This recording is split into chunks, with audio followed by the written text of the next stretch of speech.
Jamhuri ya Demokrasia ya Kongo DRC ni moja ya nchi tajiri zaidi duniani kwa rasilimali za madini, lakini kwa miaka mingi utajiri huu umekuwa chanzo cha mateso, vita na umaskini. Kutoka dhahabu, almasi, cobalt, coltan hadi shaba, ardhi ya Kongo imebarikiwa kupita kiasi, lakini wananchi wengi bado wanalia njaa na shida. Historia ya madini nchini Kongo inaanzia karne ya 19 wakati nchi hiyo ilikuwa koloni ya Ubelgiji chini ya mfalme Leopold II.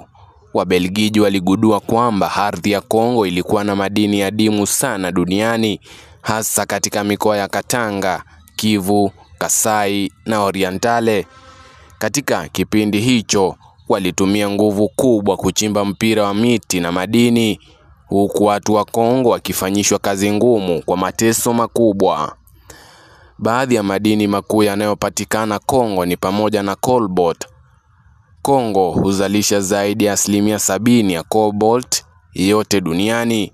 Cobalt ni muhimu katika utengenezaji wa betri za simu, magari ya umeme na kompyuta, ambapo inapatikana katika mikoa ya Katanga, Luambala na Lolwenzi. Coltan ama colubite, tantalite, hii ni madini adimu sana yanayotumika katika utengenezaji wa vifaa vya kielektroniki kama simu, televisheni na kompyuta. Coltan imekuwa chanzo kikubwa cha vita mashariki mwa Kongo, hasa katika mikoa ya Kivu Mashariki. Ya tatu ikiwa ni dhahabu. Madini ya dhahabu hupatikana katika maeneo ya Ituri, Orientale, Kivu na Maniema. Sehemu kubwa ya dhahabu hii huuzwa kwa magendo ikitoka Kongo kuelekea nchi jirani kama Uganda na Rwanda. Shaba ama kopa. Kongo ni kati ya wazalishaji wakubwa wa shaba barani Afrika. Mji wa Lubumbashi unajulikana kama kitovu cha uchimbaji wa shaba.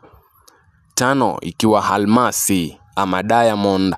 Mikoa ya Kasai Mashariki na Kasai Magharibi imekuwa maarufu kwa uzalishaji wa almasi kwa miongo kadhaa. Wakati mwingine inakadiriwa kuwa zaidi ya 30% ya almasi za viwandani duniani zote hutoka Kongo. Ya sita ikiwa zinki, bati, urani na madini mengine hadimu pia hupatikana nchini humo. Madini ya Kongo ndiyo yanayotumika kutengeneza teknolojia za kisasa duniani kama simu za kisasa kama iPhone, Samsung na Huawei, magari ya umeme kama Tesla, kompyuta na vifaa vya kijeshi. Kwa maneno mengine, dunia ya sasa haiwezi kuendelea bila madini ya Kongo. Pamoja na utajiri huo, Kongo imekuwa ikikabiliwa na matatizo makubwa, vita vya wenyewe kwa wenyewe vinavyosababishwa na udhibiti wa migodi, ajira za watoto katika migodi hasa ya cobalt, ufisadi mkubwa serikalini unaofanya faida ya madini kuwanufaisha wachache tu, mauaji na ubakaji katika maeneo yenye vita, ambapo makundi ya waasi hutumia migodi kufadhili mapigano. Baada ya kuanguka kwa utawala wa dikteta Mobutu Sese Seko mwaka 1997, nchi iliingia kwenye vita vya wenyewe kwa wenyewe vilivyohusisha mataifa zaidi ya 6 ya Afrika. Vita hivyo vilitoka kwa kiasi kikubwa na udhibiti wa madini ya Kivu Mashariki. Hadi leo, ripoti nyingi za Umoja wa Mataifa zinasema makundi ya waasi bado yanadhibiti migodi na kuuza madini kwa magendo nje ya nchi. Serikali ya Kongo imejaribu kudhibiti sekta ya madini kupitia kampuni ya kitaifa ya Geka Mines inayosimamia migodi mikubwa. Sheria mpya ya madini mwaka 2018 inayoweka kodi kubwa kwa kampuni za kigeni, miradi ya Umoja wa Mataifa na Benki ya Dunia kusaidia uwazi katika sekta ya madini. Aidha, kampuni kubwa duniani zimeanza kudai madini safi ama conflict free minerals ili kuhakikisha hazitoki kwenye maeneo ya vita.